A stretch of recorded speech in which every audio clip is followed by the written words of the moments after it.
ప్రియుడైన యేసయ్య నామములో అందరికీ వందనాలు, దేవుని స్తోత్రాలు.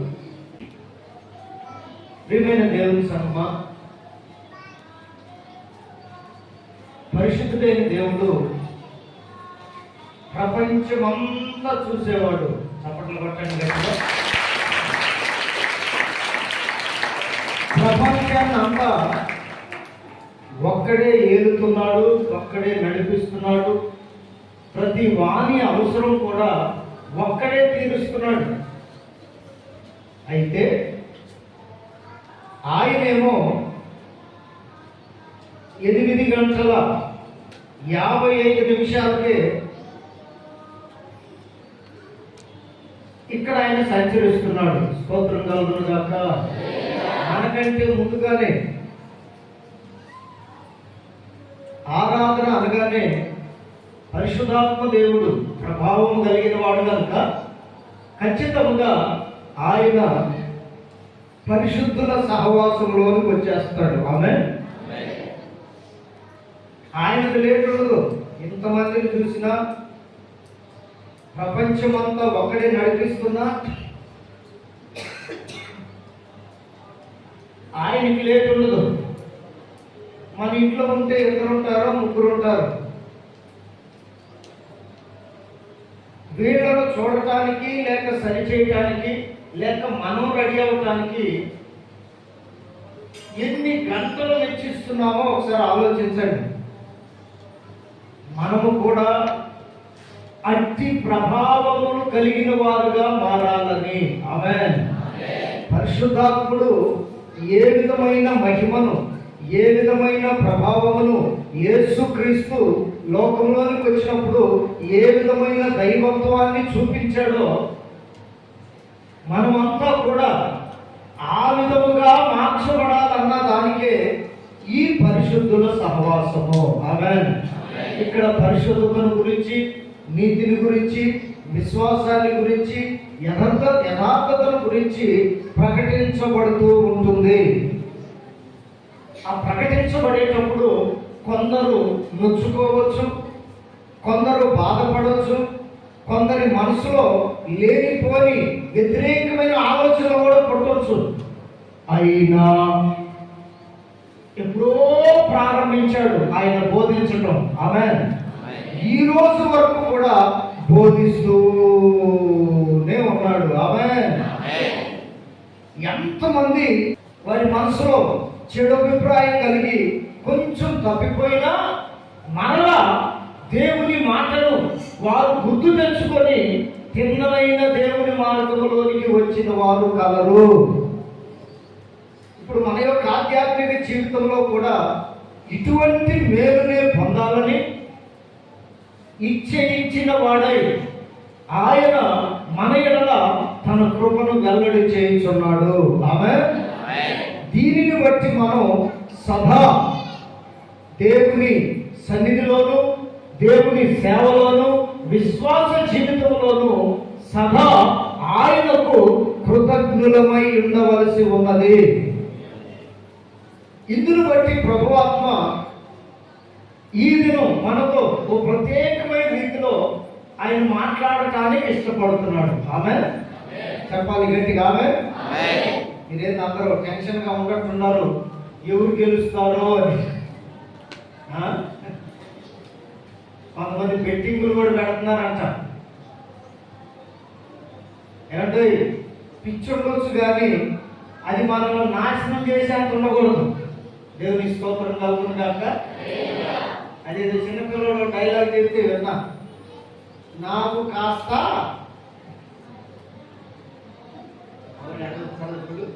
నాకు కాస్త ఏముందంట పవన్ కళ్యాణ్కి, కానీ దానికి ఒక ఆ లెక్క ఆయనకే తెలియదు. ఎందుకంటే లెక్క చెప్పలేదు కాబట్టి ఆ లెక్క ఆయనకే తెలియదు. అట్లాగనే ఈ పిచ్చి బ్యాచ్ అంతా ఏం చేస్తున్నారంటే, కష్టపడి సంపాదించుకున్న ధనం కొందరు, అన్యాయంగా సంపాదించిన ధనం కొందరు, ఈ బెట్టింగ్లని మధ్య కాలంలో ఏ న్యూస్ ఛానల్ చూద్దామని పెట్టినా అది అదే వస్తుంది.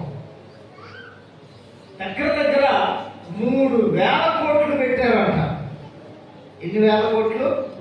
మనకి ఇంతవరకు 1 కోటి అంటే ఎంతో కూడా పూర్తి తెలియదు. హల్లెలూయా. దీన్ని ఏమనాలి?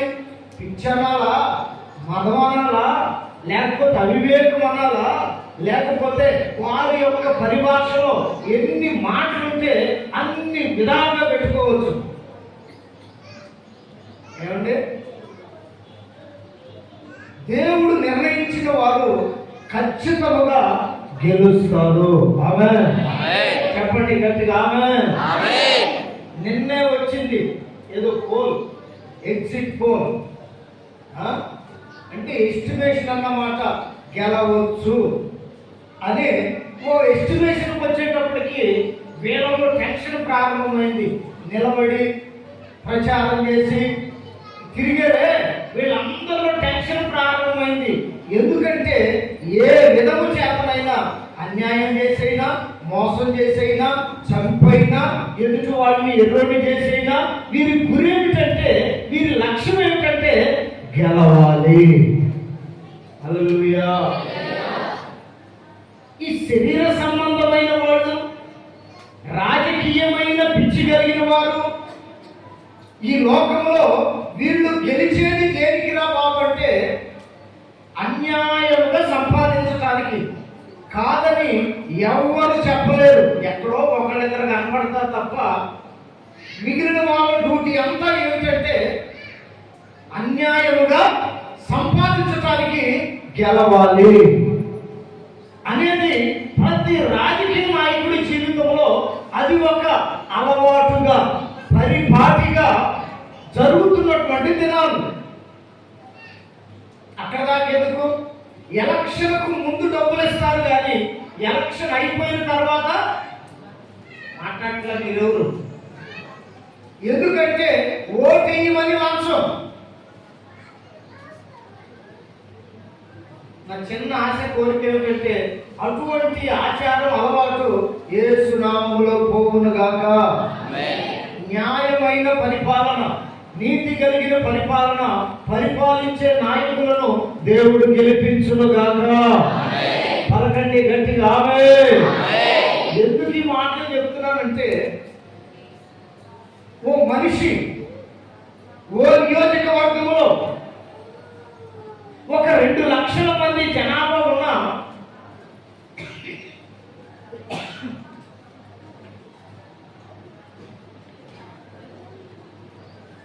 పార్లమెంట్ సీట్ అయితే ఓ 10 లక్షలు అనుకోండి, లేకపోతే 15 లక్షలు అనుకోండి. జాగ్రత్తగా ఆలోచిస్తే దేవుడు పెట్టలాగా వీరందరిలో నేనే గెలవాలి. స్తోత్రం కలుగును గాక. చెప్పండి గట్టిగా హల్లెలూయా. ఇక్కడ ఒక అద్భుతమైన విషయం మీకు చెప్పాలి. అది ఏమిటంటే ఇట్లాగనే పోటీ పడ్డారు.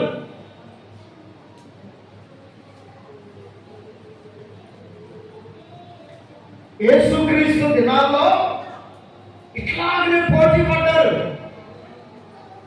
యేసయ్యేమో నీతిగాను, యథార్థముగాను, పవిత్రమనే పునాది మీద ఆయన నిలవబడి ఉంటే, ఆయనకు ఆపోజిట్ ఎవరంటే అపవాది. చెప్పండి ఎవడాడు? అపవాది. వీడు కూల్చేవాడే కానీ కట్టేవాడు కాదు. దుర్నీతిని జరిగించేవాడే కానీ నీతిగా బ్రతికేవాడంటే ఒప్పుకోడు, వాడు కూడా బ్రతకడు. ఓ భయంకరమైన పోరాటం జరిగింది భూమి మీద క్రీస్తు శకములో. చూడండి, దేవుడు పెట్టారా, యేసయ్య పక్షాన పరమందున్న దేవుడు మాత్రమే ఉన్నాడు. చప్పట్లు కొట్టండి గట్టిగా. పరలోక సైన్యం కానీ, పరలోకం కానీ పరిశుద్ధత వైపు నిలుస్తారు. ఆమేన్. ఆయన ఒక్కడే. సైతానుడు ఏం చేశాడో తెలుసా? రోమా ప్రభుత్వాన్ని పోయి రెచ్చగొట్టాడు. రాజులను, ప్రముఖులను అంతటితో ఆగలేదంటే ప్రధాన యాజకులను కూడా రెచ్చగొట్టాడంట. ఎవరిని? ప్రధాన యాజకులను కూడా రెచ్చగొట్టి శాస్త్రులను, అనగా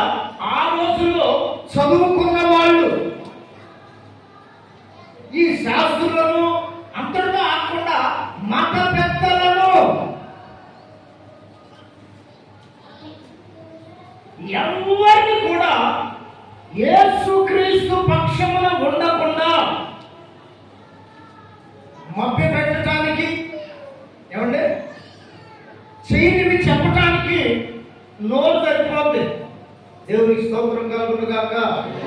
సాతాను గారు చేసిన పని కూడా అదే. ఇదిగో యూదులారా, మిమ్ములను దూషిస్తున్నాడు, మోషే చెప్పినటువంటి ఆజ్ఞలను ఈయన కొట్టివేయడానికి వచ్చారని చెప్తున్నాడు అని మతపరంగా, కులపరంగా అపవాది ఏం చేశాడంటే రెచ్చగొట్టు వదిలేశాడు. చదువుతారు ఆ మాటలు ఒకసారి. లూకాసు వార్త 23వ అధ్యాయం 23వ వాక్యం. తరగతి ఏంటి?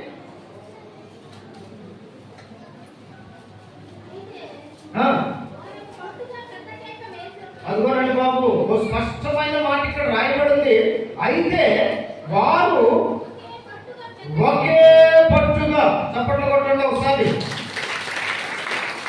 అయితే వారు ఒకే పట్టుగా పెద్ద కేకలు వేసి వీరిని సిలువ వేయమని అడుగగా వారి కేకలే హల్లెలూయా. చూసారండి బాబు, రాజ్యం వాళ్ళది, అధికారం వాళ్ళది. సాతాను గారు కూడా వీళ్ళ పక్షాలు వచ్చి చేరాడు. ఏమని కేకలు వేయమని చెప్పాడంటే వీరిని, పరిశుద్ధుని, నీతిమంతుని. పిలాతు తర్వాత గ్రహించాడు అనుకోండి, పరిశుద్ధుని, నీతిమంతుని, పవిత్రుడైన వారిని ఏమేమని కేకలు వేశారట? సిలువ వేయండి. వీరికి సిలువ వేయటమే కరెక్ట్ అయినటువంటి న్యాయం.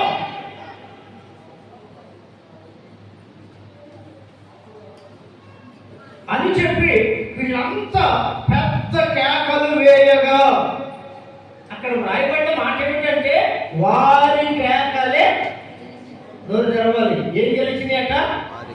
వారి కేకలే గెలిచెను. చప్పట్లు కొట్టండి మరి. ఎవరి కేకలు గెలిచి? అపవాది సంబంధికుడి.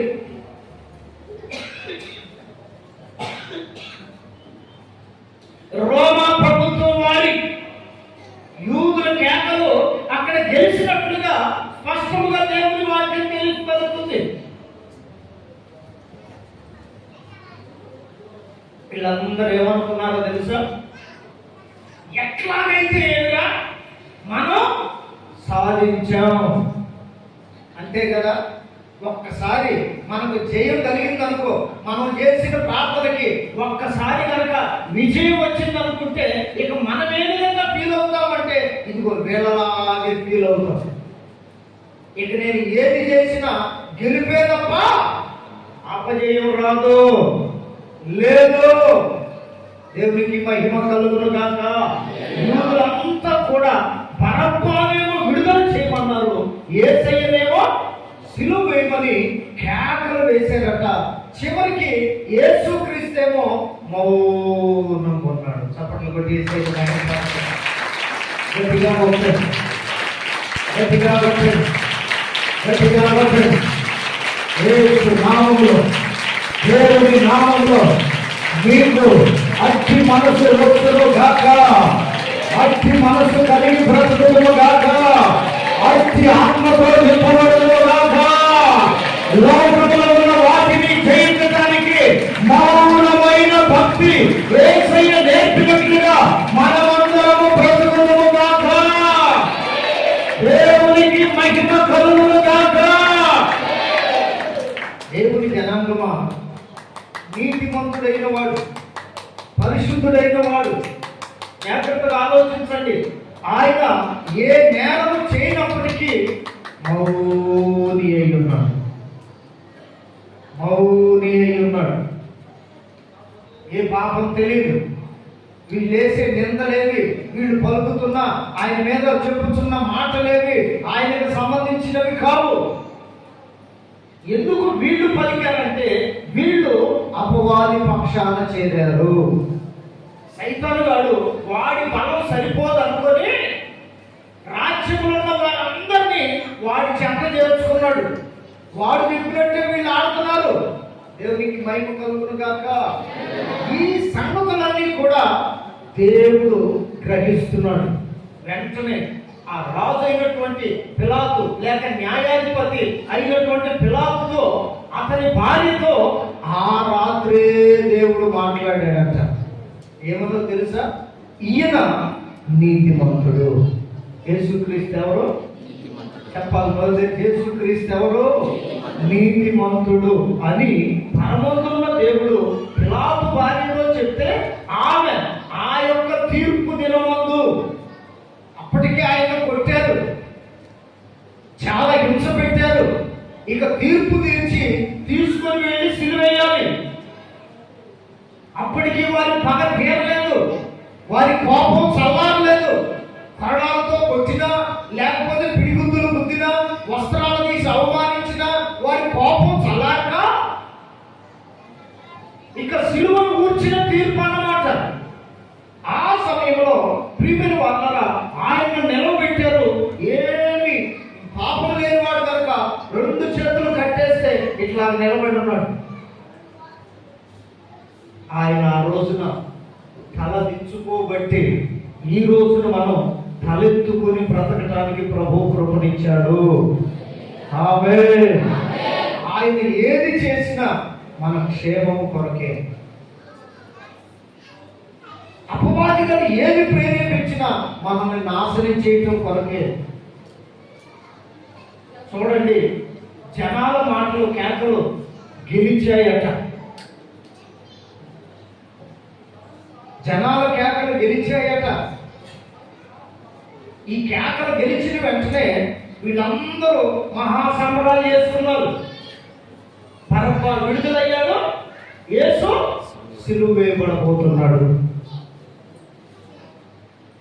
ఆ జయము లేక ఆ కేకలు లేక ఆ గెలుపు లేక ఆ విజయము ఎన్ని రోజులు తెలుసా? మొత్తగా 3 రోజులే. చప్పట్లు కొట్టు గట్టిగా. ఎన్ని రోజులు? వారు పొందిన జయం, వేసిన కేకలు, గెలుపు ఎన్ని రోజులని? 3 రోజులే. సాతానుగాడు, రోమా ప్రభుత్వపు చక్రవర్తులు, జనాలందరూ కాకుండా ఈ సాతానుగాడు ఇంకొకరితో పొత్తు పెట్టుకున్నారు. ఎవడు వాడంటే మరణదూత. మరణదూత మరణంతో కూడా పొత్తు పెట్టుకొని మనమందరం అయితే సిలువ వేసే వరకు కేకలు వేసి సక్సెస్ అయ్యాం. ఈయన ముందుగానే చెప్పాడు, తిరిగి 3వ దినాన తిరిగి లేస్తామని.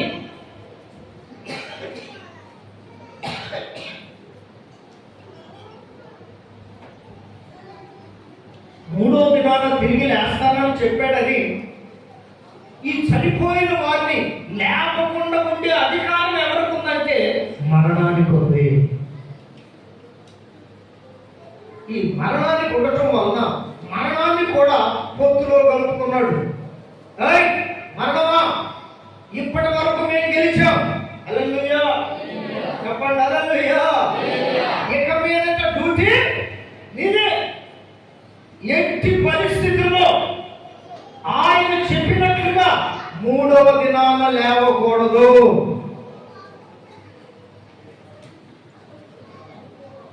ఇంకా అక్కడ జరిగిన సంభవాలు చాలా ఉన్నాయి. 3వ దినాన యేసుక్రీస్తు మరణాన్ని జయించి ఆమేన్ ఆమేన్ పునరుత్థాన బలముతో ఆరోహణుడై తిరిగి లేచాడు. స్తోత్రం కలుగును గాక. పునరుత్థానుడై తిరిగి లేచాడు.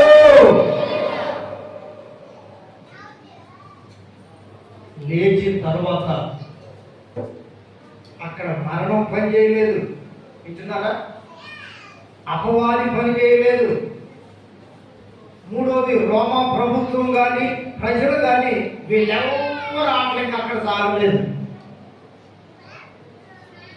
గెలుపు అనేది వీళ్ళకు కూడా ఒక్క 5 సంవత్సరాల కోసం. దేవుని స్తోత్రం కలుగును గాక.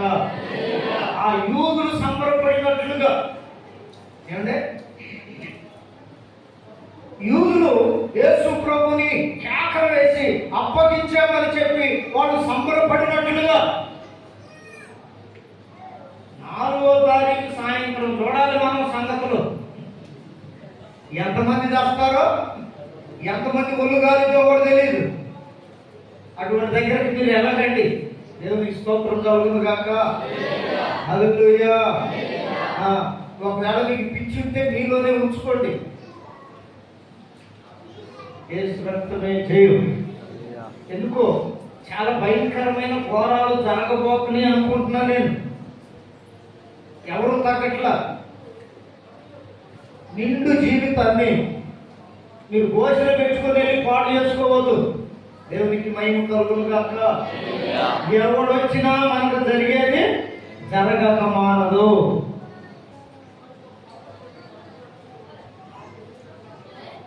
కనుక ఈ యొక్క మధ్యాహ్నం వేళ యూదులు కేకలు వేసినట్లుగా, గెలిచామని చెప్పుకుంటున్నట్లుగా దేవుని పెట్టారా రేపు 4వ తారీఖు సాయంత్రం కూడా జరగబోతుంది.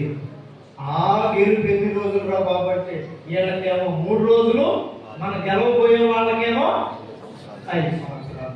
ఒకవేళ మధ్యలో స్తోత్రం అయితే ఉండని రోజులే. ఎందుకంటే స్వాధీనం ఆయన స్వాధీనంలో ఉన్నది కదా ఏదైనా. ఆమేన్ చెప్పండి. ఆమేన్. నీతి గల రాజు స్వాధీనంలో ఉన్నది కదా. న్యాయాధిపతిగా పరిపాలించబోతున్నాడు కదా. అందుకని మన యొక్క ఆత్మీయ జీవితానికి కూడా వీళ్ళు ఏ విధంగా ఎండ లేదు. జాగ్రత్తగా వినండి. అంతకుముందు ఏసీలో నుండి బయటకు వచ్చేవాళ్ళు కాదు ఈ ప్రచారం చేసిన వాళ్ళందరూ. గెలుపు కోసం ఎండను లెక్క చేయలేదు. అవునా కాదా? కారణన్నా నోటి నవ్వు తగ్గలేదు, పెట్టిన దండం కిందకి దిగలేదు.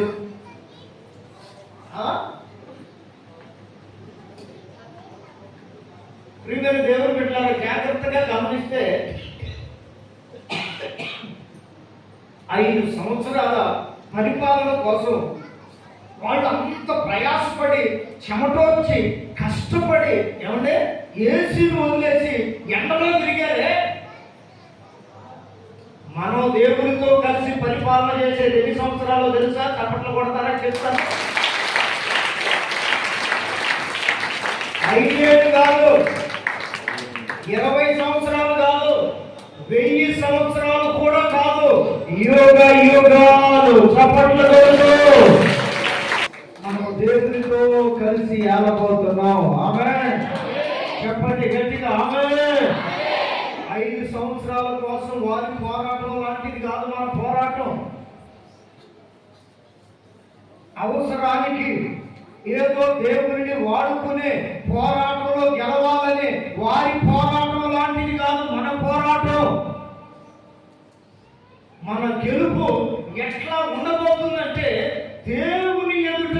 హల్లెలూయా చెప్పాలి. హల్లెలూయా హల్లెలూయా. ఓ రోజున ఒక చిన్న వయస్కుడు 12 సంవత్సరాలు కలిగిన వ్యక్తి 6 మూరల జానడు కలిగిన వాడిని ఒడిశలలో రాయి పెట్టి వాడి ముదుట కొట్టగా వాడు బాగా పడ్డాడు అని రాయిపడి ఉంది. వెంటనే ఆ చుట్టూ ఉన్న స్త్రీలకు, ఉన్నటువంటి మనుషులందరికీ ఒక ఆలోచన వచ్చింది. ఏమొచ్చిందో తెలుసా? చదవండి ఒకసారి. 18వ అధ్యాయం సమూయేలు మొదటి గ్రంథం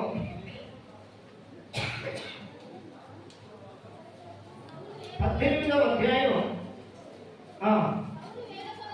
6వ వాక్యం నుండి చూడండి.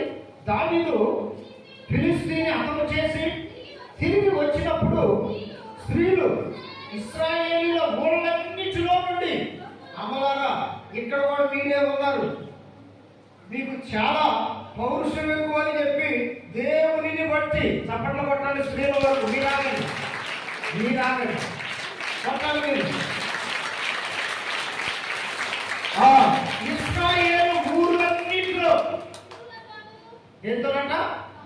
తంబురలతోనూ సంభ్రములతోనూ వాద్యములతోనూ పాడుచు నాట్యమాడుచు రాజైన సౌలును ఎదుర్కొనుటకై వచ్చింది.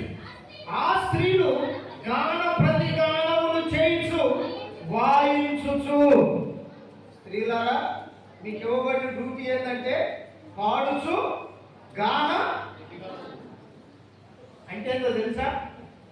ఈ సేవకుడు పాడేటప్పుడు కలిసి పాడటం, ఇది గాన ప్రతిగానం. ఏంటో మనోడు కనీసం నోరు కూడా తెరవట్లా, ఊడిపోతాయేనో పడిపోతాయేనో అర్థం కావట్లా.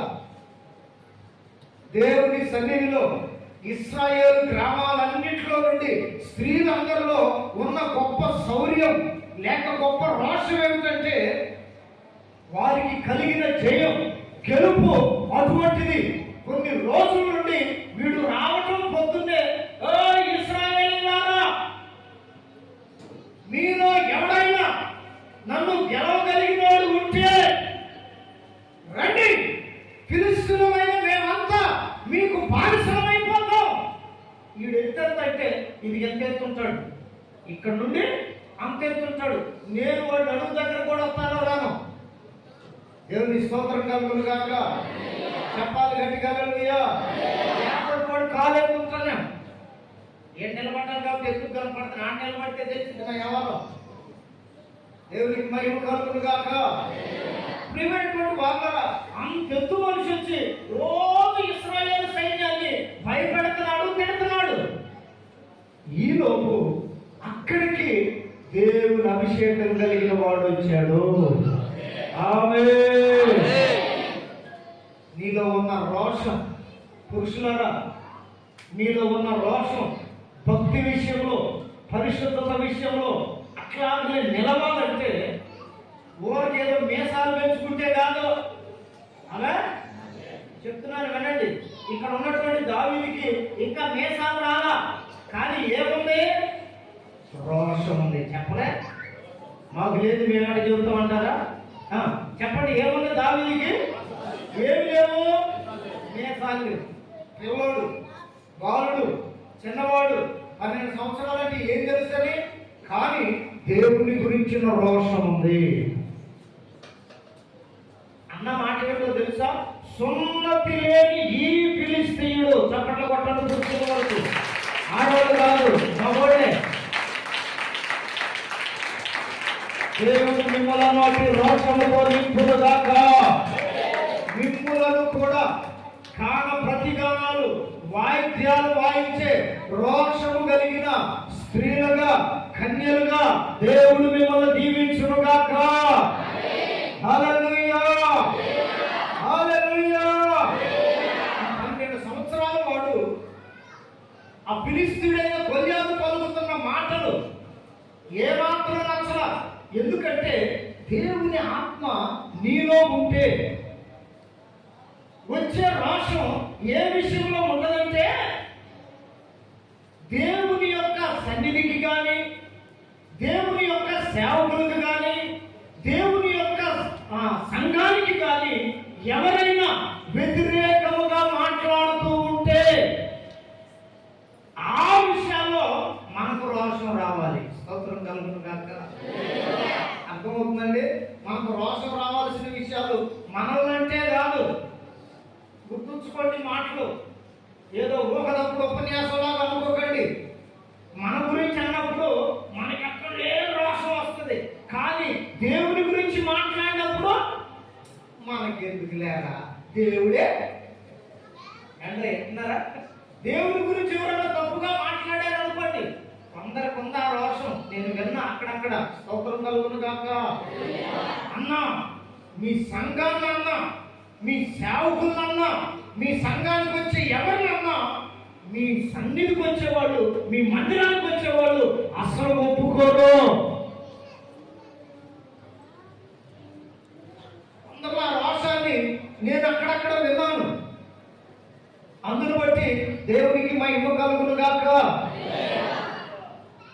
అట్లా కాకుండా మన యొక్క సంఘాన్ని గురించిన విషయాలు మనమే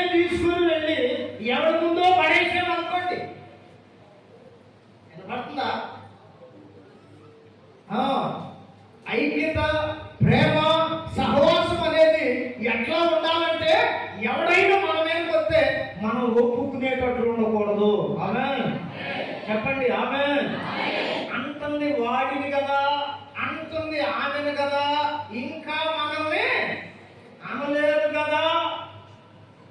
అది కాదు రోషం అంటే, దైవికమైన రోషం అంటే అది కాదు. ఈ గొలియాతు ఇశ్రాయేలీయులందరూ అంటుంటే ఆమేన్ ఈయనకు రోషం వచ్చింది. మీసాలు పెంచడం తెలుసు, మీసాలకి రంగు వేయటం తెలుసు, కానీ రోషం అంటే ఏమిటో మీసాలు అనుకుంటారు మా పురుషులు. No, that is not correct. దైవ సంబంధమైన రోషం దైవ విషయాల యందు ఉంటుంది. ఈయనకి మీసాలు రాలా, వీళ్ళ అన్నోళ్ళకి మీసాలు వచ్చి ఉంటాయి. స్తోత్రం కలుగును గాక.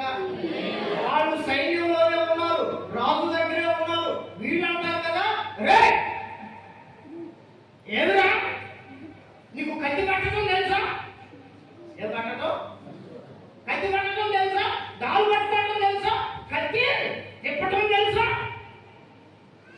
యుద్ధం చేయటం తెలుసా? ఊరుకున్నానండి, ఏదో వచ్చి మాట్లాడుతున్నావు. అప్పుడు దావీదన్న మాట ఏమిటో తెలుసా? నేను వచ్చేది కత్తిని బట్టి కాదు, హల్లెలూయా, దారును బట్టి కాదు, హల్లెలూయా, ఈ శరీర సంబంధమైన వీటి యందు కాదు. ఇశ్రాయేలు సైన్యములకు అధిపతి అయిన యెహోవా పేరట నేను వస్తున్నాను. గట్టిగా రాజులను నమ్మినవాడు, మనుషులను నమ్మినవాడు జీవితంలో ఎదగలేడు. మనుషుల మీద, రాజుల మీద నీ మనసు ఉంచవద్దు. దావీదు విషయంలో దేవుడు మనకు నేర్పుతున్న పాఠం అదే. ఎవరు లేరు, బాలుడు, బలం లేని వాడు, వాళ్ళ అన్నోళ్ళు అన్ని తెలిసిన వాళ్ళైనా గొలియాతును చంపలేకపోతున్నారు. స్తోత్రం కలుగును గాక. గట్టిగా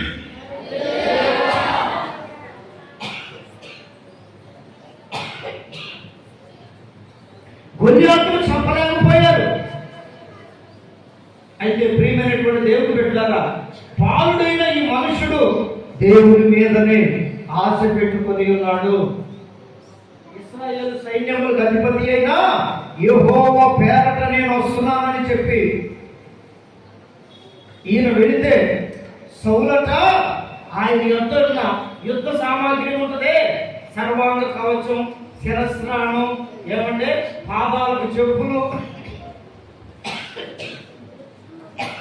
యుద్ధానికి వెళ్ళేటప్పుడు ఆ యొక్క చెప్పులు వేరుగా ఉంటాయి. కావాలంటే మిలిటరీ వాళ్ళు చూడండి, మనం వేసుకునేంత బరువు లేని షూ వేసుకునే వాళ్ళు, అవి చాలా బరువుగా ఉంటాయి, కానీ అవి వేసుకొని కూడా పరిగెత్తి యుద్ధం చేయాలి. ఆమేన్. అట్లాగూ ఇవన్నీ ధరిస్తే దావీదు అన్నాడు కదా, అయ్యా రాజా నీకు పెద్ద వందనం, హల్లెలూయా, నీకు పెద్ద దండం, ఇది నాకు వాడుక లేదు. నాకు వాడుకైంది ఒకటి ఉంది. ఏటిలో వీళ్ళు అయింది, మొన్న రాళ్ళని ఏరుకొని ఒడిసెలు పెట్టుకొని ఈ సంచిలో వేసుకొని ఆ రాళ్ళు ఒడిసెలు పట్టుకొని వెళ్తుంటే వీడు అంటాడు కదా, కర్ర తీసుకొని వస్తున్నా, నేనేమన్నా డాక్టరా? సండే స్కూల్ పిల్లల మీ భాషలో చెప్పాలంటే నేనేమన్నా డాక్టరా?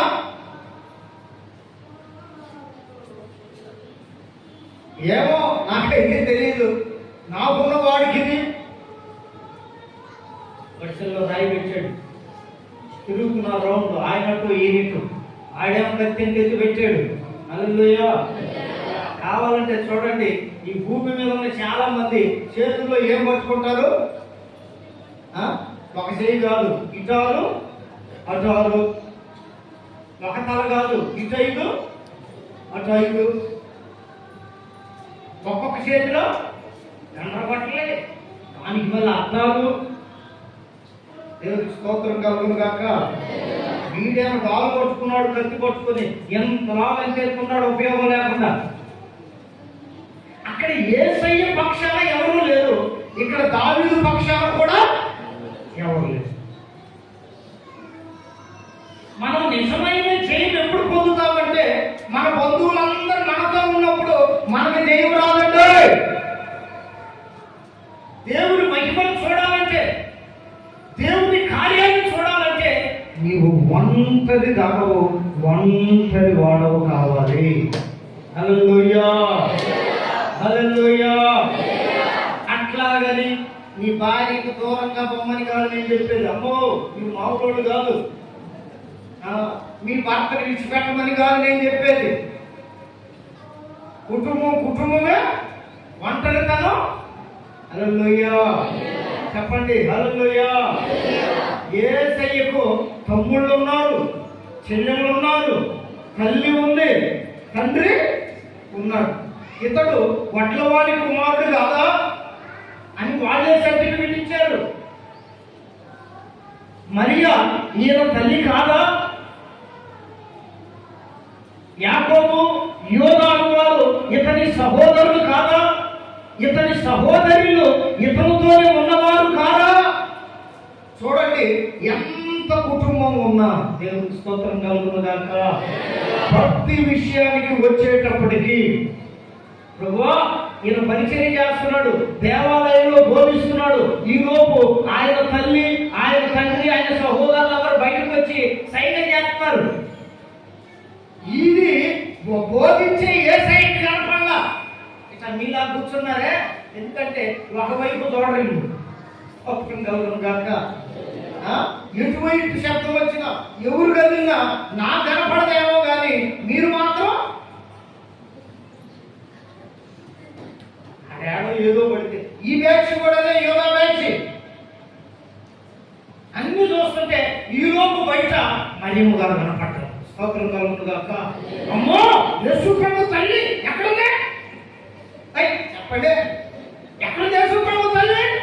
బయట ఉంది. ప్రభువా నీ తల్లి, నీ సహోదరులు వచ్చారు. వెంటనే యేసయ్య మాట ఏమిటంటే, అన్న మాట ఏమిటంటే, ఎవరు నా సహోదరి, ఎవరు నా తల్లి? పరలోకమందున్న నా తండ్రి చిత్తం నెరవేర్చే వారే నా తల్లియు. చప్పట్లు కొడుతూ యేసయ్యని మహిమపరుస్తాం.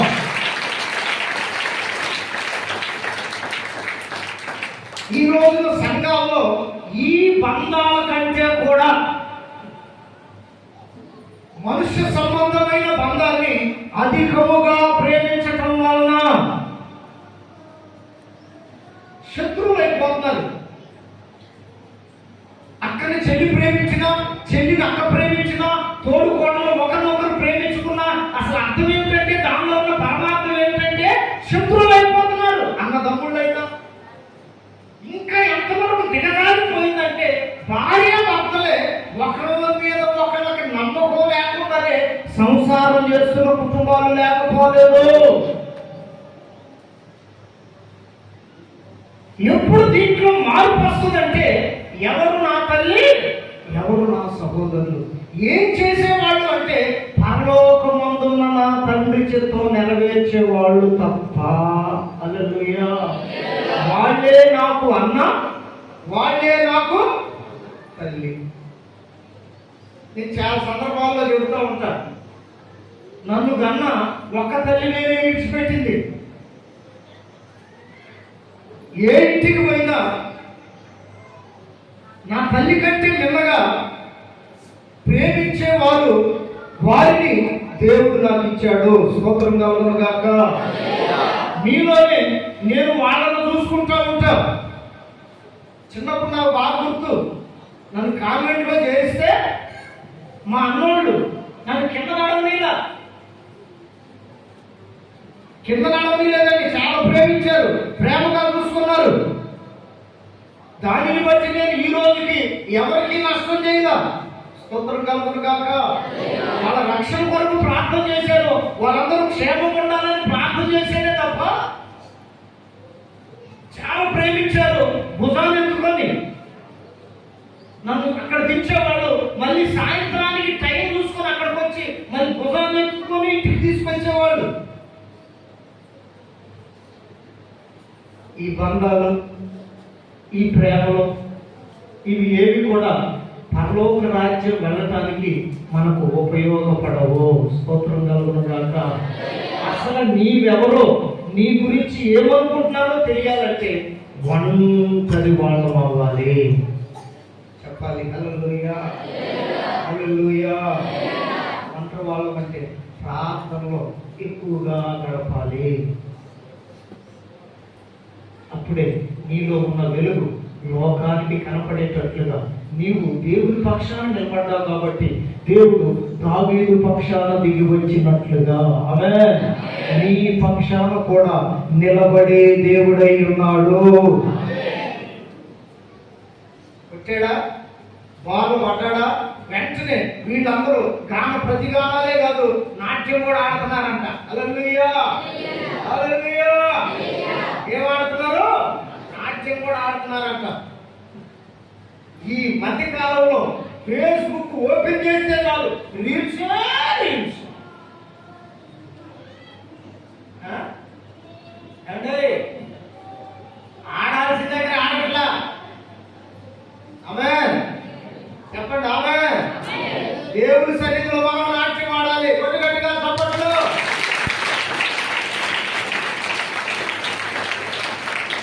పొలాల పట్టుల మీద కాదు, కొండల్లో కాదు, అబ్బా బర్రా గుహలకి వెళ్తే భలే ఉంటుందంట. బాగుంటుంది, బాగుంటుంది.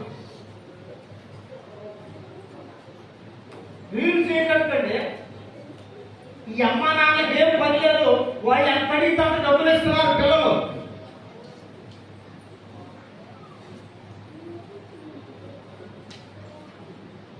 నేను మీ అందరి గురించి ఆలోచిస్తూ ఉంటా అవి చూసినప్పుడల్లా. వాగ్దానాలు మీకు పెడుతున్నాం కదా, ఏ మీటింగ్ అయినా ఏదైనా ఫేస్బుక్లోనో యూట్యూబ్లోనో లేకపోతే మీకు కలిగిన వాట్సాప్లోనో మీ యొక్క ఇన్స్టాగ్రామ్లోనో లేకపోతే డీపీలోనో ఇవి పెడితే మీ సొమ్మేం పోతాయి?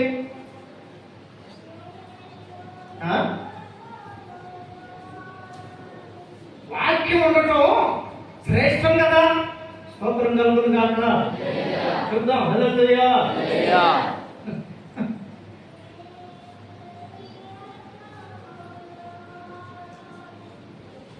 స్టేటస్ లో 32 ఫోటోలు పెట్టింది మొన్న ఆమ.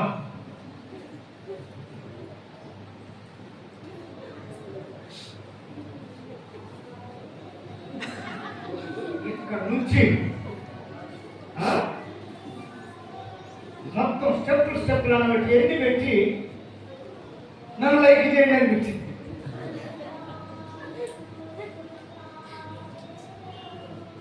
ఆ స్థానంలో దేవుని మాట ఉంటే, ఆ స్థానాన్ని దేవునికి ఇస్తే నీ జీవితము మహిమకరంగా ఉంటుంది కదా. దేవునికి మహిమ కలుగును గాక. చెప్పండి గట్టిగా హల్లెలూయా, హల్లెలూయా. ప్రియమైనటువంటి దేవుని సంగమా, మన యొక్క ఆధ్యాత్మిక ఎదుగుదలకు ఆటంకమైనవేవో వాటిని మనం ఏం చేయాలంటే చంపాలి. స్తోత్రం కలుగును గాక. గొల్యాతునైతే చంపగలిగాడు కానీ దావీదు ఆ సమయంలో వీళ్ళందరూ ఉద్యమం వచ్చేసింది. ఇప్పుడు చదవండి అన్నమాట 8వ వాక్యం 7వ వాక్యం చూడండి.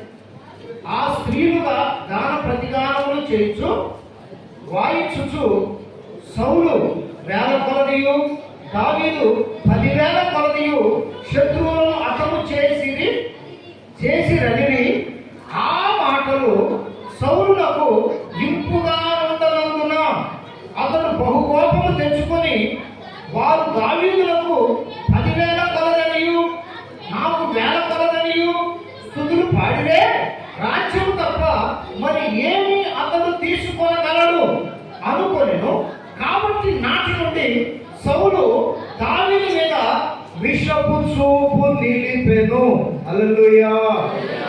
చూడండి, సౌలేమో రాజు. వినాలి జాగ్రత్తగా, నేను తొందరగా ముగిస్తా, మీరు బాగించి. సౌలెవరో రాజు, దావీదేమో ఆ రాజ్యంలో ఒక మెంబరు.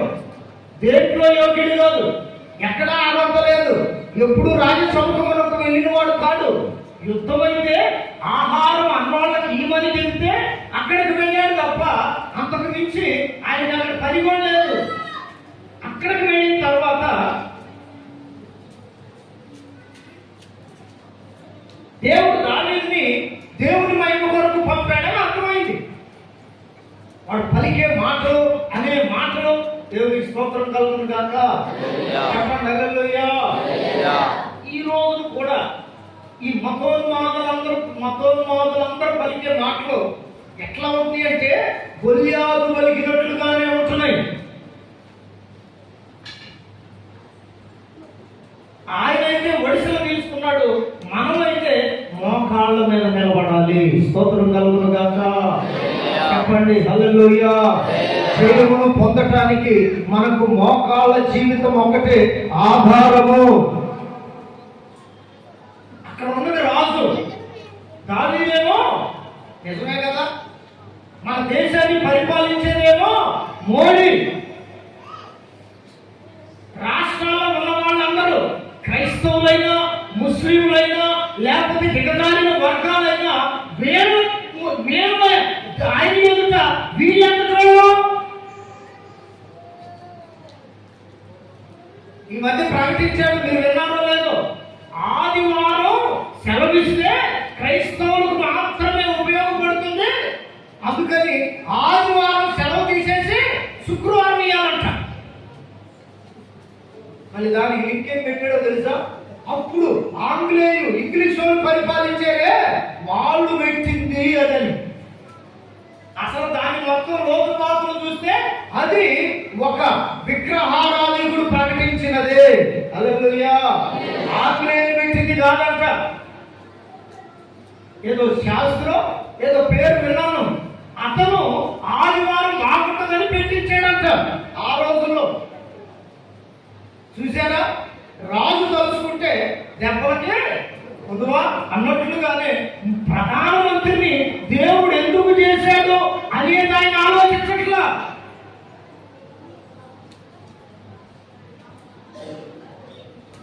ఎందుకంటే ఇది మీ అందరికీ తెలియాలి. దేవునికి మహిమ కలుగును గాక.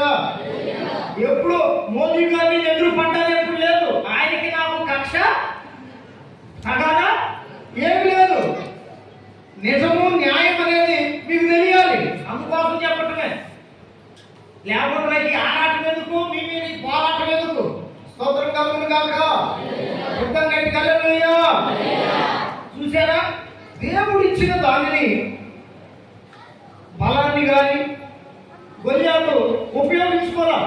దేవుడిచ్చిన హోదా స్థితిని ఇప్పుడు ఈయన కూడా కాళ్ళదన్నుకుంటున్నాడేమో అనిపిస్తుంది. ఏ ముఖ్యమంత్రి అయినా కానివ్వండి, మనుషులందరూ ఒకటే కదా. స్తోత్రం కలుగును గాక. పునాదాన్ని మనుషులు పెట్టుకున్నాయే కదా. హల్లెలూయా.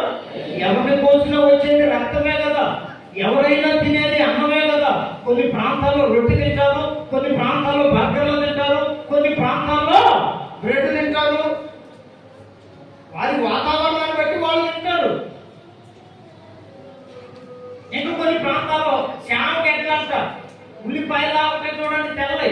సౌత్ ఆఫ్రికా ఆ ఏరియాలో అయితే, north south Korea, south Africa అటువంటి ప్రాంతాల్లో అయితే లోపల మనం తింటే కడుపులో ఇదైంది చూడండి, బాగు దొరకొస్తుంది, తెల్లగా ఉంటాయి, వీడుబాలి పొలంలో ఉంటాయి.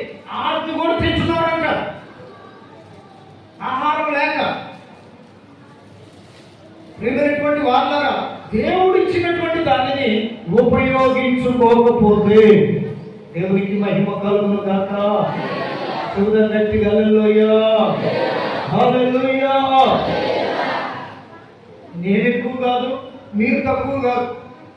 మీరు ఎక్కువ కాదు, నేను తక్కువ అనేది కాదు.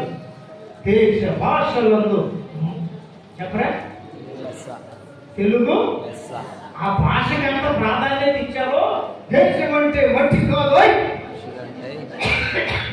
నువ్వెందుకు మట్టిలాగా చూస్తున్నావో చెప్పడం చాలా ఈజీ.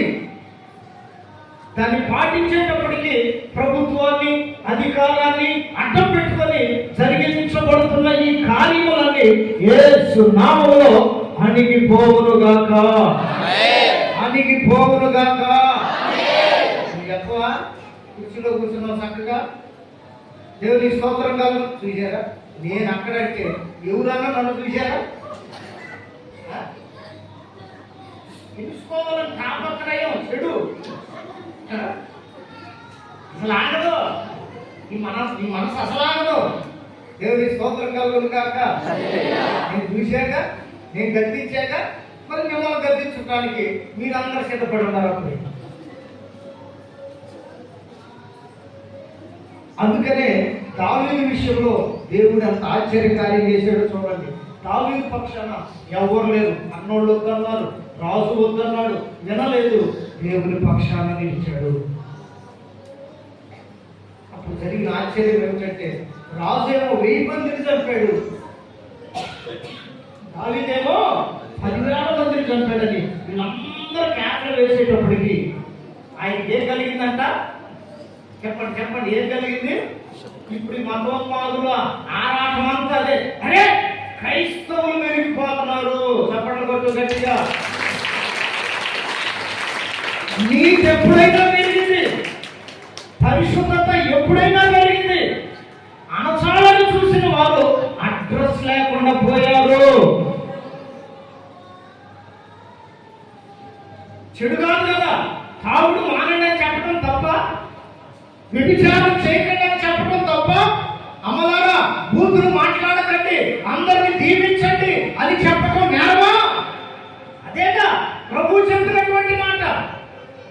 ఆయన అంత మంచి చెబుతున్నారంటే ఆయన పక్షాలు ఎవరు లేదు. స్తోత్రం కలుగునుగాక. జయించు పొందామని కేకలు వేసి జయం పొందామని వీళ్ళు అనుకుంటున్న ఆరాటం 3 దినాల పట్ల పగలే. 3వ రోజున పునరుద్ధాన బలంతో లేచినాడురా, సమాధి గెలచినాడురా, యేసు లేచినాడురా. హల్లెలూయా. నీ మీద కూడా ఆరాటపడుతూ పోరాటం చేస్తూ గెలవాలని ప్రయత్నం చేస్తున్న వాళ్ళ యొక్క జయం కూడా ఎన్ని రోజుల్లో చెప్పమంటారా? సాతాను సంబంధికుల యొక్క జయము కూడా ఎన్ని రోజుల్లో చెప్పమంటారా? 3 పగళ్ళే. స్తోత్రం కలుగునుగాక. 3 రాత్రులే. గుర్తు పెట్టుకోండి. నీతిగా నిలబడి పోరాడటానికి ప్రభు పక్షాన మీరు నిలిస్తే నీ ఎదుటి వారి జయం 3 పగళ్ళే. స్తోత్రం చెప్పండి. 3 రాత్రులే. నీ పక్షాన నిలిచిన వాడు నీకు మాదిరి అయి ఉన్నాడు. పక్కదాన్నే ఒక్కడినే అనుభవిస్తూ తెగ ఫీల్ అవుతుంటాం. ఎంతమంది ఉండేవాళ్ళు ఇంటి ఎంతమందిని నేను చేశాను, ఎంతమందికి వండి పెట్టాను, ఉడకబెట్టి పెట్టాను, వాళ్ళ పట్ల పేదలు ఉడికేటట్టు పెట్టాను. నీ డబ్బు నువ్వు కొట్టుకోవటమేనా? ఏ సైడ్ డబ్బు కొట్టవా? స్తోత్రం కలుగునుగాక. చెప్పండి హల్లెలూయా. హల్లెలూయా. నేను ఎందుకు నేను పొందబెట్టనా? దానికి కూడా ఎవరు రారా టైంలో? ఈ మాట కనుక అనుకుని నువ్వు బ్రతుకుతుంటే చూడండి, పేద వస్త్రాలు చుట్టి యేసు ప్రభువును సమాధిలో పెడితే అక్కడ కూడా మళ్ళీ ఒక డ్రామా. ఆయన శిష్యులు చెప్పుకుపోయారని చెప్పమని. దేవుడు తిరిగి వాడు కాడు. ఆమేన్ చెప్పండి. ఆమేన్. నీతిగా నిలబడిన వాడు లొంగడు. అందుకే అంటాడు 8వ అధ్యాయం 13వ వాక్యం మనకు ఒకసారి తీయండి. రోమపత్రిక 8:13 తీయండి. రోగిలకు రాసిన పత్రిక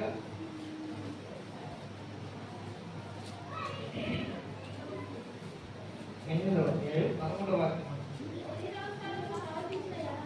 12 చదువుతుంది.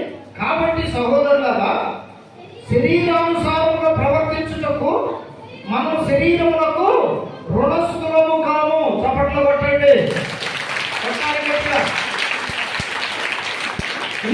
చెప్తున్నాడు. దావీదు అదే కలిగి ఉన్నాడు, యేసుక్రీస్తు అదే కలిగి ఉన్నాడు, మనము కూడా అదే కలిగి ఉండమని చెప్తున్నాడు. అదేమిటంటే సహోదరులారా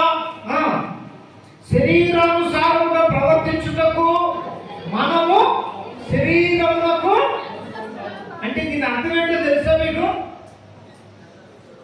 ఒకప్పుడు నీవు మారు మనసు పొందకుండా ఉన్నప్పుడు శరీరానికి రుణస్థుడవు, రుణస్థురాలవు. పాపంతో ఉన్నప్పుడు పాపానికి దాసులము. ఒకప్పుడు రుణస్థులం. శరీరం ఏది చెప్తే దానినే మనం నెరవేరుస్తూ వచ్చిన వాళ్ళం. మనసులో ఏ కోరిక కలిగితే దానిని నెరవేర్చడానికి రాత్రిని చూడక పగలను చూడక ప్రయత్నం చేస్తూనే ఉన్నవాళ్ళం. ఒకరోజు ఏమైందంటే యేసుక్రీస్తు మన యొక్క రుణానంతటిని కొట్టుగట్టిగా పాపపు రుణానంతటిని కూడా శిలువ మీద కొట్టివేశాడు. ఇప్పుడు కొట్టుగట్టిగా మన రుణానంతా కూడా శిలువలో ఆయన తీర్చేశాడు. ఇప్పుడు మనం శరీరానికి రుణస్థులం కాము. శరీరం చెప్పినట్లుగా వినే క్రైస్తవులం కాకూడదు. మనసు వచ్చినట్లుగా తిని త్రాగు సుఖించు సంతోషించని మనసు చెప్పినట్లుగా బ్రతికే క్రైస్తవులం కాదు. ఎందుకంటే మనం శరీరంతో జరిగించిన ప్రతి దానిని యేసయ్య శిలువలో రుణాన్ని కొట్టివేశాడు. ఆమేన్. ఇక మీదట నీ శరీరానికి నీవు దాసురాలు కాదు, నీవు దాసుడవు కాదు. అందుకని అంటాడు, సహోదరులారా, శరీరానుసారంగా ప్రవర్తించుటకు మనము శరీరములకు రుణస్థులము కాము.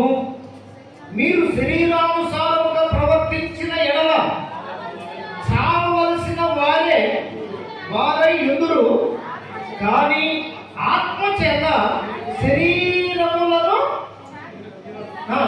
క్రియలను చంపిన ఎడల హల్లెలూయా హల్లెలూయా.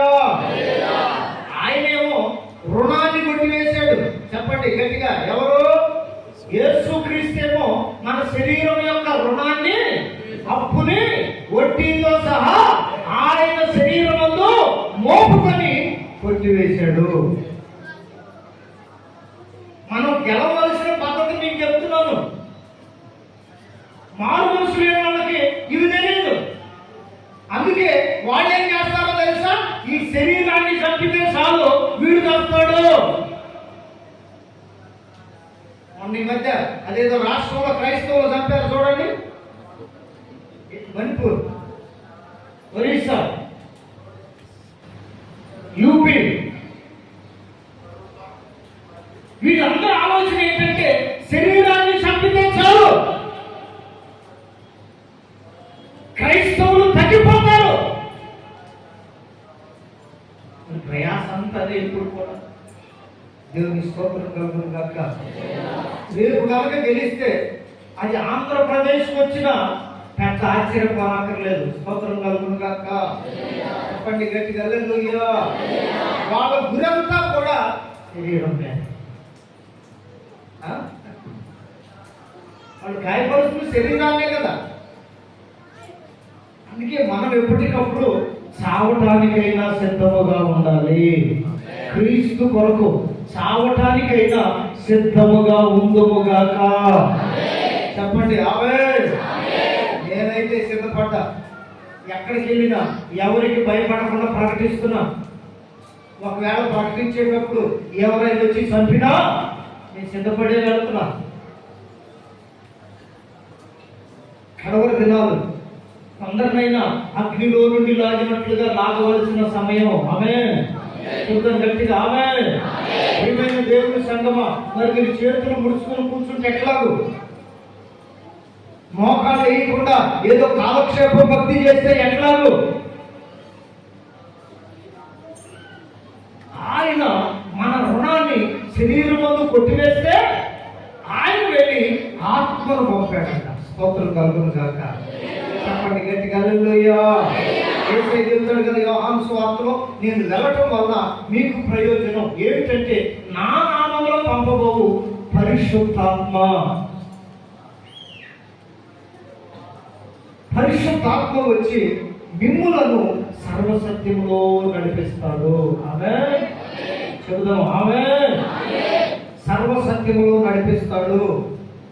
ఇక్కడ అంటున్నాడు ఎట్లా మిమ్మల్ని నడిపించేదంటే ఈ 13వ వాక్యంలో అంటాడు కదా, ఇప్పుడు చదువు.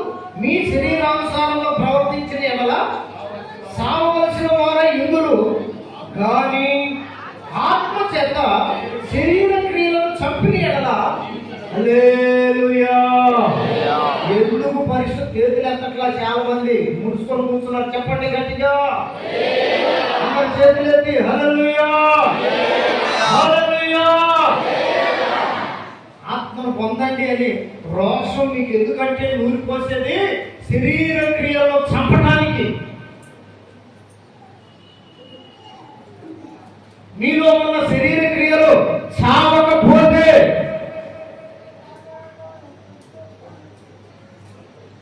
ప్రియమైనటువంటి దేవుని బిడ్డలారా, అపవాది కూడా మన మీద తిరగబడతాడంట. ఏం జరగకపోతే అడగొత్తారే శుద్ధముద్రలాగా ఏమి జరగకపోతే, ఏమి చావకపోతే, ఏం చావకపోతే, సినిమాలు చూడటం చావకపోతే. ఆ రోడ్లో పోతున్నాం మనం ఒక రోజు బ్రహ్మాండం ఓంగి అడుగు పెట్టి మరీ పెట్టింది మా అక్క. ఒక అక్క కూర్చుంది ఇక్కడ, చూస్తాను ఇక్కడ ఉన్నాయి. దేవుడి స్తోత్రం కలుగుతుంది అక్క. అడవుడికి తెల్లబట్టలు కట్టుకుని అడవుడికి బయటకు వచ్చింది. ఈరోజు ఇల్లు దాటా పక్కింటికి 2-3 ఇంటికి వెళ్ళా. ఎప్పుడైతే ఆమె ఇల్లు దాకా అక్కడ పోయాలో చక్కగా పోయింది. టీవీ కూడా అక్కడ స్విచ్ ఆఫ్ అయింది. మళ్ళీ ఇంటికి వచ్చే లోపు అబ్బా ఎంత పరిశుద్ధమైన కొంపలా ఉందో అమ్మలారా, ఎంత పరిశుద్ధమైన కొంపో. నేను చెప్పాను ప్రతిరోజు 8 నుంచి 9 దాకా మందిరంలో ప్రార్థన జరుగుతుంది. మీరు కూడా 8 నుంచి 9 వరకు ప్రార్థనలో గడపండి. 1 గంట. ఆ టైంలో మీ ఇంట్లో సీరియల్ మోత రావట్లేదా? హల్లెలూయా హల్లెలూయా. సీరియల్ మోత, సినిమాల మోత కాకుండా, దేవుడి పాటల మోత కాకుండా ప్రార్థన మోత వచ్చును గాక. చెప్పండి గట్టిగా ఆమేన్. నేనేదో ఎర్రికెక్కలేస్తున్నాను అనుకో మాకండి తల్లులారా. ప్రభు రాకడలో ఎంత పడాలంటే మన బ్రతుకులు మారాలి. ఆత్మ ద్వారా శరీర కార్యాలను చంపాలి. స్తోత్రం కలుగును గాక. అప్పుడే నీవు జీవిస్తావు, అప్పుడే నువ్వు బ్రతుకుతావు.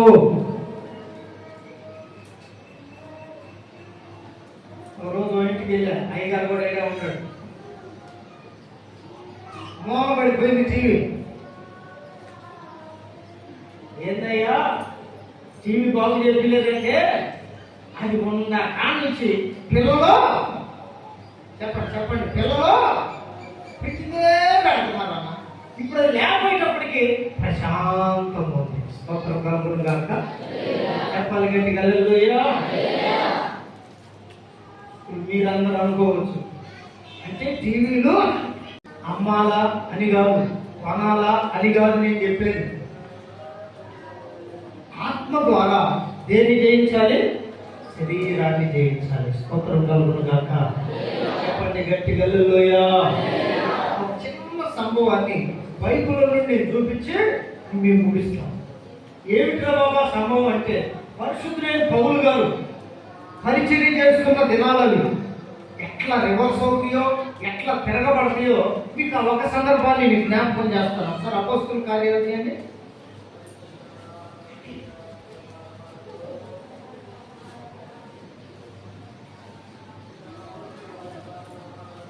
19వ అధ్యాయం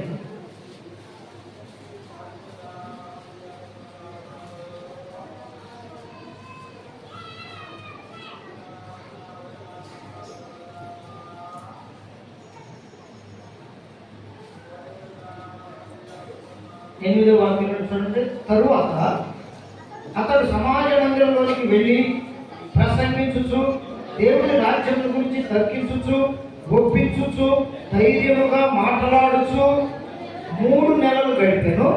అయితే కొందరు కఠిన పరచబడిన వారై ఒప్పుకొనక. సాతాను సమాజపు గుంపు ప్రతి దగ్గర ఉంటారు. అయితే వారిలో కొంతమంది కఠినపరచబడ్డ వారై ఒప్పుకొనక జనసమూహం ఎదుట ఈ మార్గమును దూషించుతున్నందున అతడు వారిని విడిచి శిష్యులను ప్రత్యేకపరుచుకొని ప్రతిదినము తురన్ను అను ఒక పాఠశాలలో తర్కించుచూ వచ్చాను. మా చదవడి పర్లేదు. 2 ఏళ్ల వరకు ఈ నామున జరిగాను కనుక యూదులేమి గ్రీసు దేశస్తులేమి ఆసియాలో కాపురమున్న వారందరూ ప్రభు వాక్యము వినిరి. మరియు దేవుడు పౌలు చేత విశేషమైన అద్భుతములు చేయించెను. అతని శరీరమునకు తగిలిన చేతి గుడ్డలైనను నడికట్లైనను రోగుల యొద్దకు తెచ్చినప్పుడు రోగములు వారిని విడిచెను, దయ్యములు కూడా వదలిపోయాను. అప్పుడు ఈ మాట 13వ వాక్యం గుర్తు పెట్టుకోండి. అప్పుడు దేశ సంచారులను మాంత్రికులైన కొందరు యూదులు పౌలు ప్రకటించు యేసు తోడు మిమ్మును ఉచ్చాటన చేయుచున్నానని మాట చెప్పి దయ్యములను పట్టిన వారి మీద ప్రభువైన యేసు నామమున ఉత్సవించుటకు పూనుకొనిరి. ఇక్కడ ఆగండి, కొంచెం మీకు అర్థమయ్యేటట్టు చెప్తాను. పౌలు గారేమో పరిశుద్ధాత్మ పూర్ణుడై, కొద్దిగట్టిగా చెప్పట్లు, దేవుని ఆత్మచేత నింపబడిన వాడై ఎఫెసు పట్టణం వెళ్ళినప్పుడు అక్కడ దేవుని వాక్యాన్ని గురించి తర్కించుచు, హెచ్చరించుచు, బోధించుచు, వాళ్ళను ఒప్పించుచు పరిశుద్ధాత్మ పూర్ణుడై ఈయన బోధ చేస్తుంటే ఆయన ద్వారా దేవుడు చేసిన అద్భుతాలు చూడండి. రుమాలు ఉంటే ఇది పౌలు గారు తగిలితే, ఈ మధ్య దాన్ని వ్యాపారం చేశారనుకోండి, రుమాల వ్యాపారం, మీకు అర్థం అవడానికి చెబుతున్నా. ఇది పౌలు గారి చేతికి తగిలితే దాన్ని తీసుకుని వెళ్ళి అది రోగి మీద ఉంచితే దేన్ని తీసుకుని వెళ్ళి, హల్లెలూయా, పౌలు గారికి తగిలిన వెంటనే ఈ రుమాల్లో ఏమొచ్చిందో తెలుసా? అభిషేకం వచ్చింది. స్తోత్రం కలుగును గాక. ఆ విధంగా పండాలి మనం, ఆ విధంగా ప్రకాశించాలి, ఆ విధంగా మన ఆత్మీయ జీవితం ఉండాలి. హల్లెలూయా, హల్లెలూయా. సాతాను సిగ్గుపడేటట్లు మనం బ్రతకాలి కానీ, దేవునికి మహిమ వచ్చేటట్లు బ్రతకాలి కానీ, మనం ఏదో బ్రతుకుతున్నాం అన్నట్లు ఉండకూడదు. ఈ రుమాలు తగిలిన వాళ్ళు కూడా దయ్యాలు కూడా వెళ్ళిపోయాయి. రోగుల మీద వచ్చిన రోగాలు బాగైపోయాయి. ఈ నామములో, ఈ మార్గంలో జరుగుతున్న సంగతులన్నీ కూడా కొంతమంది మాంత్రికులు చూశారట ఎఫెసు పట్టణంలో. హల్లెలూయా. సంచారం చేస్తారే, ఊరూరు సంచారం చేసేవాళ్ళు, వాళ్ళు చూశారట. వాళ్ళు చూసి పౌలు ఏ నామం పేరకైతే ఇవి చేస్తున్నాడో, గట్టిగా ఏ నామాన్ని ఉచ్చరించి రోగులు బాగు చేస్తున్నాడో, దయ్యాలను వెళ్ళగొడుతున్నాడో అని వీళ్ళు మాంత్రికులు కదా, సంచారం చేసేవాళ్ళు కదా, వీళ్ళేం చేశారంటే అదే యేసు నామములో మిమ్ములను ఏ ఆటను చూడండి అక్కడ ఉంది, ఉచ్చాటన అంటే మాటి మాటికి పలుకుతున్నారట, యేసు నామములో, యేసు నామములో అని చెప్పి వీళ్ళు పలుకుతూ ఉంటే జరిగిన అద్భుతమైన విషయం చూడండి. 14వ వాక్యం.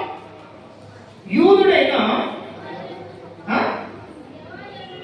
స్కేవాయను ఒక ప్రధాన యాజకుని కుమారులు 7. ప్రధాన యాజకుడికి ఎంతమంది కొడుకులు? 7. వీళ్ళందరూ కూడా ఈ ప్రాక్టీస్ మొదలు పెట్టారంట. ఎంబీబీఎస్ చదివితే కాస్త కోస్త న్యాయం చేస్తారు. హల్లెలూయా. ఏదో దొంగ సర్టిఫికేట్, ఆర్ఎంపీ సర్టిఫికేట్ తెచ్చుకున్నారు అనుకో, నేను ఒక ఆమె చెబుతుంది, నడువు నెప్పని పోయిందంట, అది పొడిచాడంట. హల్లెలూయా. అదేమైందో తెలుసా? ముందు లోపలికి పోకుండా గంటగట్టి బయటికి వచ్చిందంట. వింటున్నారా? సొలుపుతుందన్నా ప్రార్థన చేయాల్సింది. వీడియోలో అటువంటి వాళ్ళు ప్రధాన యాజకుడు కొడుకులు కూడా పరిశుద్ధాత్మను నమ్మరు, పరిశుద్ధాత్మను పొందరు. కానీ పౌలులాగా యేసు నామాన్ని వాడుకోవాలని చూస్తే అక్కడ జరిగిన అద్భుతం చూడండి. యూదుడైన స్కెవయను ఒక ప్రధాన యాజకుని కుమారులు 7 అలాగు చేయుచుండిరి. ఎలాగో, ఇదిగో నువ్వేనని దెయ్యాలు పోగొట్టేది నేనా, చూడా, నేను చూడాల్సిన పనిలే అయ్యే వస్తాయి.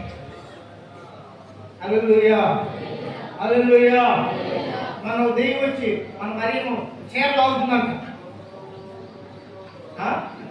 దేవుని స్తోత్రంగా ఉందాక చెప్పండి గట్టిగా హల్లెలూయా. దేవుని బిడ్డలను ఒకసారి ఆలోచించండి. మనం చూడాల్సిన పనిలే. ఏదేదో అనుకుంటాం మనం. ఒక్కోసారి ఎవరో అడ్డొచ్చిన వాళ్ళు కూడా ఒకరికి బీకిందంట. నేను విన్నా, చూడలా. శనివారం పోయి శనివారం అయినామా, బుధవారం అనుకో, నేను లేదు. దేవునికి మహిమ కలుగును గాక. దేవుడు గట్టిగా హల్లెలూయా. అంటే నేను తప్పు చేసి కదా మాట్లాడుతుంది, మీకు అర్థమవ్వాలని చెబుతున్నా. అంత తప్పితే ఏదో తప్పు చేసి మాట్లాడలేదు. చప్పట్లు కొట్టండి ఒకసారి గట్టిగా. ఆత్మ పొందిన ప్రతి బిడ్డ కూడా అపవాది మీద అధికారం కలిగి ఉంటారు. ఆ సమయం వచ్చే వరకు కొంచెం ఆగాలి. వీళ్ళేం చేశారు తెలుసా? నేను ప్రధాన యాజకుని కొడుకులో సౌలేనా, సౌలంట పౌలేనా దయ్యాలు వెళ్ళగొట్టేది, అది రోమాలు పట్టుకుంటే రోగాలు బాగయ్యేది ఆయనకేనా, మాకు లేదా అని చెప్పి పౌలు గారు చేసినట్లుగానే ఇప్పుడు వీళ్ళు కూడా చేస్తున్నారు. వీళ్ళలో ఏమి లేదు, పరిశుద్ధాత్మ లేదు. చెప్పండి, ఏమి లేవు, ఎవరు లేరు? పరిశుద్ధాత్మ లేకపోతే మనం ఒట్టి మట్టే. సచ్చినాక మట్టిలో కలిసిపోతాం, కానీ తర్వాత మన బ్రతుకులు ఎంటబడే స్థితిలోకి ఉండవు. అందుకనే దేవుని బిడ్డలారా, వీళ్ళు కూడా ఈ ప్రయత్నం చేసేటప్పటికి ఏం జరిగింది చదవడప్పుడు? అందుకు ఆ దయ్యము, ఎవరెవరు ఎదుగుతుంట దయ్యము, నేను యేసుని గుర్తెరుగుదును, పౌలును కూడా ఎరుగుదును, కానీ మీరెవరని అడుగగా ఆ దయ్యం పట్టిన వాడు ఎగిరి వారి మీద పడి వారిని ఇద్దరిని లొంగదీసి గెలిచారు. అందుచేత వారు దిగంబరులై గాయముగా తగిలి ఆయన నుండి పారిపోయిరి. ప్రియమైన వాళ్ళరా, దాని సరుకు, అపవాది యొక్క సరుకు, వాడి సరుకు నీ శరీరంలో ఉన్నంత కాలం నిన్ను విడిచిపెట్టడాడు, లొంగ తీసుకున్నాడంట. చదవండి ఆ మాట ఎంత స్పష్టంగా ఉందో.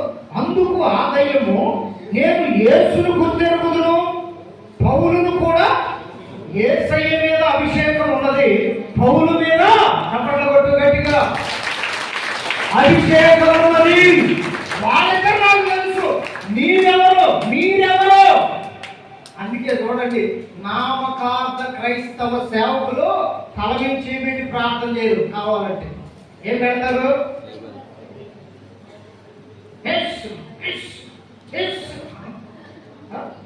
ఏనామో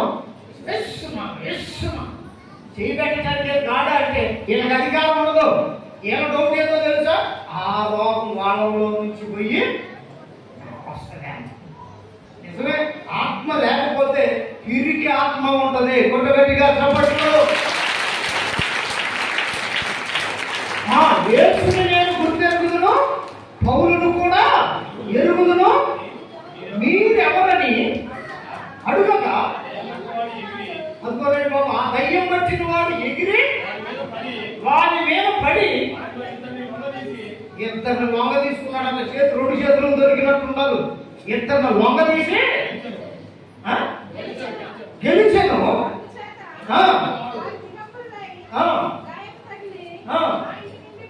హల్లెలూయా, చెప్పండి హల్లెలూయా. అందుకే నామకార్థంగా బ్రతకకండి. కొద్ది రోజులు భక్తి చేసిన, పరిశుద్ధాత్మ కలిగి, పరిశుద్ధాత్మ నింపుదల కలిగి, ఎందుకంటారా, మనం పరిశుద్ధాత్మను పొందకపోతే, పరిశుద్ధాత్మను మనలో లేకపోతే గెలుపు ఉండదు. ఆమేన్. ఏముండదు? గెలుపు ఉండదు. గెలుపు లేనివాడు దేవుని సింహాసనం యొద్దకు వెళ్ళడు. తీయండి, కావాలంటే మీకు అర్థమైంది. ప్రకటన గ్రంథం 12వ అధ్యాయం, ప్రకటన గ్రంథం 12వ అధ్యాయం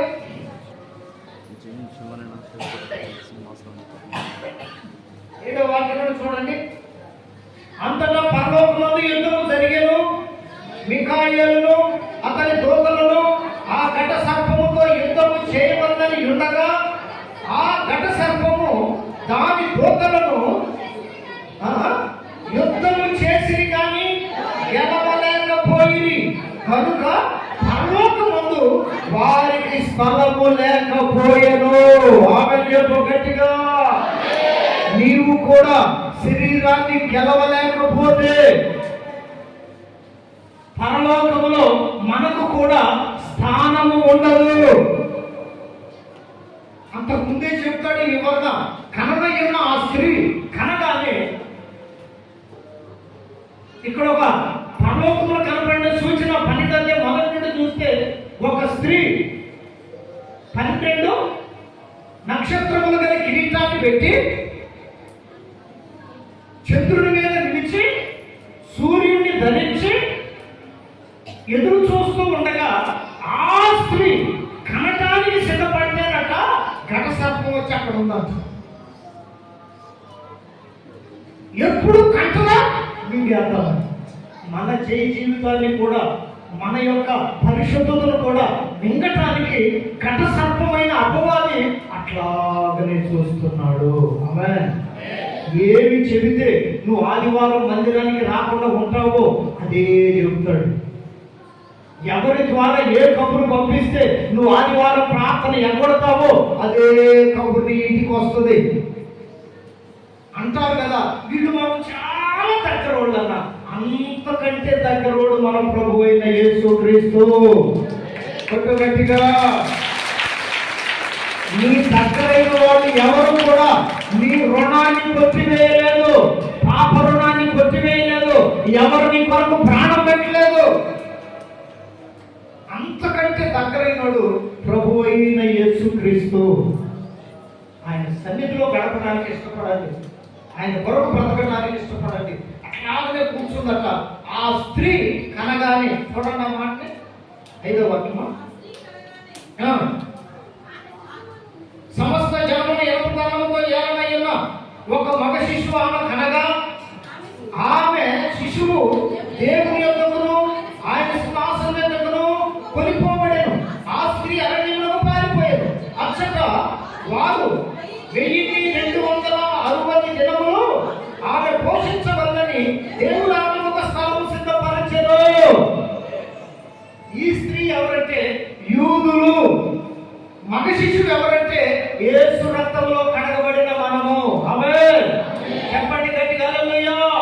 యోధా వంశంలో నుండి వచ్చిన యేసయ్య మన జయాన్ని కోరుకొని మనలను మగ శిశువుగా చేశాడు. ఎక్కడికి వెళ్ళాడు మగ శిశువు అంటే దేవుని యొద్దకును ఆయన సింహాసనం. ఎప్పుడైతే వెళ్ళాడో ఘట సర్పం లేచాడంట. ఇంకా అక్కడ కూడా ఉండనివ్వకుండా ఉండటానికి చేయటానికి వీడు ఎంతకాలం జయించకుండా ఉంటాడు అంటే జయించాడు. ఆత్మ ద్వారా శరీర కార్యాలను జయించాడు. ఇప్పుడు దేవుడి సింహాసనం ఎందుకు వెళ్ళాడు. అక్కడ కూడా ఉండకుండా చేయాలని యుద్ధం ప్రారంభిస్తే ప్రకటిస్తే మిఖాయేలు పంపించాడు అంత దేవుడు. స్తోత్రం కలుగును గాక. చెప్పండి గట్టిగా హల్లెలూయా. మిఖాయేలు పంపించి మిఖాయేలు దూతలు ఘట సర్పము వారి దూతలు యుద్ధం హోరాహోరీగా జరగగా అక్కడ మిఖాయేలు సైన్యం గెలిచింది.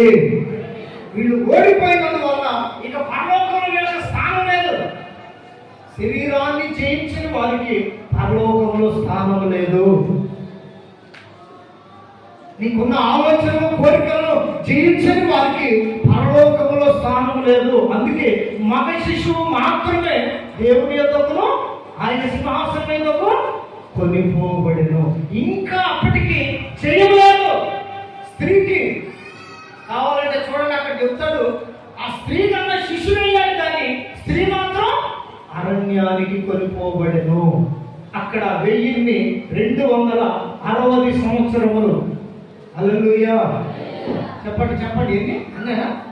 1260 దినములు అనగా దాన్ని కోట్ చేస్తే 7 సంవత్సరాలని వస్తుంది.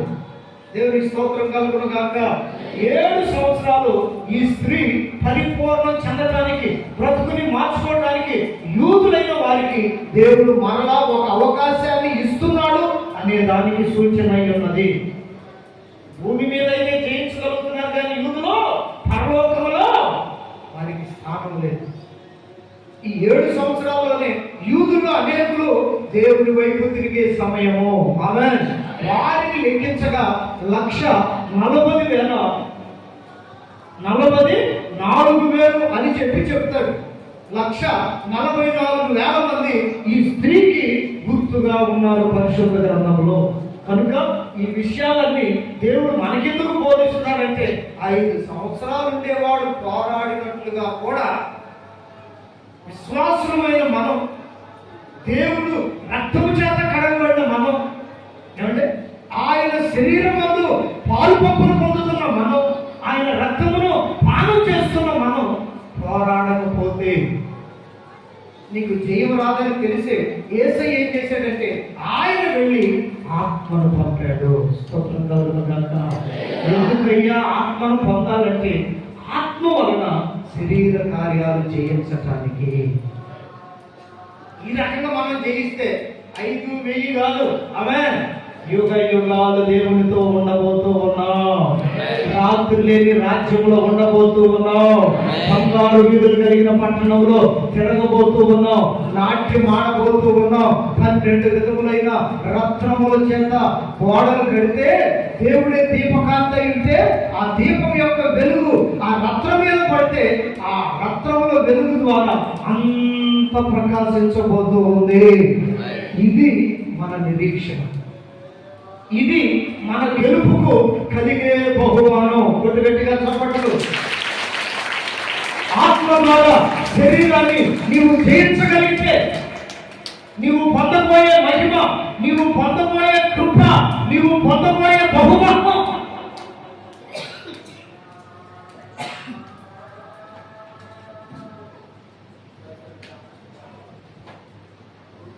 మొదట పరలోకం, ఆ తరువాత జయించిన వారికి ఆయన అనుగ్రహించే జీవ కిరీటము, నీతి కిరీటము, మహిమా కిరీటము దేవుడు మీ తలల మీద ఉంచునుగాక.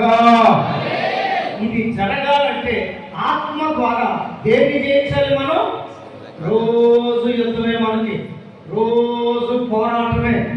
అట్లా పోరాడితేనే ఈ శరీరం మీద పరిశుద్ధాత్మ దేవుని వల్ల మనం జయం పొందుతాము. కనుక మనమంతా కూడా ఆయన శరీరంలో రక్తంలో పాలు పంపులు పొందుతూ కూడా పోరాడేటటువంటి మనసు లేకపోతే, దావీదు వలె యేసయ్య వలె పోరాడే మనసు లేకపోతే ఒక రోజున ఘట సర్పం యుద్ధం చేయబోతున్నాడు. వాడు మహా క్రూరుడు, మంచి చెడు తెలియవు. అటువంటి దుర్మార్గుడు నీ మీద యుద్ధం చేయక మునిపే మనమే మన శరీరం మీద పరిశుద్ధాత్మ ద్వారా యుద్ధాన్ని ప్రకటించుదువుగాక. అట్టి అభిషేకంతో నింపబడుదువుగాక. అందరం నిలువు మోకాళ్ళ మీద పడతాం. చిన్న ప్రార్థన చేద్దాం.